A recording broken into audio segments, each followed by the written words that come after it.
आणि नांदेडमधून एक मोठी बातमी येते आहे। नांदेडमध्ये ठाकरेंची शिवसेना आक्रमक झाली आहे।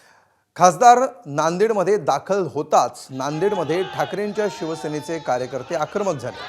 ठाकरे सेनेचे बंडखोर खासदार ज्यांनी आजच शिंदेंच्या शिवसेनेमध्ये प्रवेश केला ते नागेश पाटील आष्टीकर हे ज्यावेळी नांदेडमध्ये आले त्यावेळी त्यांच्या ताफ्यासमोर ठाकरे सेनेच्या कार्यकर्त्यांनी राडा केला। आणि अधिक माहिती घेऊया, आमचे प्रतिनिधी अभिषेक एकबोटे सध्या आपल्या सोबत आहेत। अभिषेक, काय नेमकं घडलंय नांदेडमध्ये? अमोल, नांदेडमध्ये आज हिंगोलीचे खासदार नागेश पाटील आष्टीकर हे विशेष विमानानं नांदेड विमानतळावर दाखल झाले।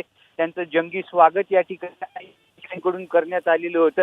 त्यानंतर नागेश पाटील आष्टीकर हे आपल्या नियमित दौऱ्यामध्ये हातगाव त्यांच्या मूळ गावी जात असताना पिंपळगाव पाटी जवळ जे आहे ते त्यांना शिवसैनिक उबाटा गटाच्या कार्यकर्त्यांनी काळे झेंडे दाखवलेले आहेत। पोलिसांनी वेळीच हस्तक्षेप करत या आंदोलकांना बाजूला केले आणि ताफा जो आहे तो पुढे रवाना झालेला आहे।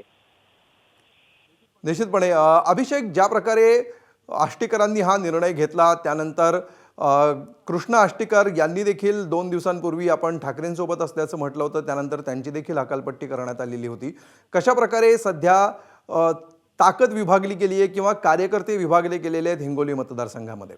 हिंगोली मतदारसंघ आणि हातगाव विधानसभा मतदारसंघाचे संपूर्ण कार्यकर्ते जे होते जे एक दिलाने जे आहेत ते आता नागेश पाटील आष्टीकर यांच्या मागे उभे राहिल्याचं आपल्याला आजच्या स्वागतावरून पाहायला मिळत आहे। जवळपास 100-200 गाड्या ज्या आहेत ते कार्यकर्ते घेऊन आलेले होते आणि कृष्णा पाटील आष्टीकर आणि सुषमा अंधारे यांचा जो पलटवार आपण 3 दिवसापासून पाहते, तर कृष्णा पाटील आष्टीकर यांनी आज जाहीरपणे सांगितलेलं आहे की मी जर माझ्या वडिलांच्या सोबत जर राहिलो तर यांना काय अडचण आहे, अशा पद्धतीने ते जे आहे ते कृष्णा पाटील आष्टीकर यांनी आपली भूमिका निश्चितपणे या सगळ्या भूमिका आता समोर येताना दिसत आहेत आणि सध्या आपण हा संघर्ष बघतो आहे नांदेडमध्ये झालेला। धन्यवाद या सविस्तर माहितीबद्दल।